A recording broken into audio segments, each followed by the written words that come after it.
Today's episode of Overlooked History is about Teddy Roosevelt's most famous campaign speech. Teddy Roosevelt is one of the toughest people in history. I could do multiple videos on him and his adventures.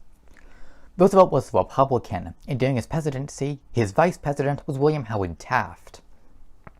After serving almost 2 terms as president, Roosevelt endorsed William Howard Taft as his successor. Taft was elected, but in the 4 years that passed during his term, Roosevelt grew to dislike his policies.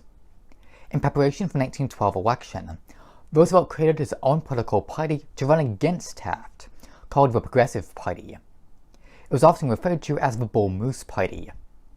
This split Republican supporters, while the Democrats were united behind Woodrow Wilson.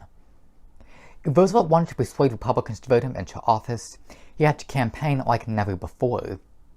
At a campaign stop in Milwaukee, things took a turn for the worse, but that I'll get to in a minute. John Fleming Schrank had immigrated to the United States from Bulgaria at 9 years old. Soon after moving, his parents died, and he was sent to live with his aunt and uncle. His aunt and uncle died several years later, and left Schrank a lot of money. Sometime later, according to Schrank, he was visited by the ghost of William McKinley in a dream. McKinley's ghost told him to kill Teddy Roosevelt, and Schrank decided to do it. But Roosevelt was in Milwaukee getting ready for his speech. He was shot in the chest by Schrank. The bullet went through his glasses, and a copy of his speech fell in his pocket, which slowed it down significantly, but it still entered his body. Roosevelt knew that if he was coughing up blood, that meant that the bullet had entered his lungs. Since that wasn't the case, he decided to go on with his speech. Meanwhile, Schrank was disarmed and arrested.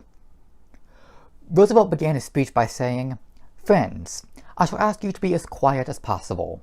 I don't know whether you fully understand that I've been shot, but it takes more than that to kill a bull moose. But fortunately I had my manuscript, so you see I was going to make a long speech, and there is a bullet." He then showed the blood-stained shirt and said, "There's where the bullet went through, and it probably saved me from going into my heart. The bullet is in me now, so that I cannot make a very long speech, but I will try my best." After his speech, Roosevelt was taken to the hospital for x-rays. They revealed it would be more dangerous to take the bullet out than to leave it, and it stayed with Roosevelt for the rest of his life. John Schrank's assassination attempt shows how tough Roosevelt truly was.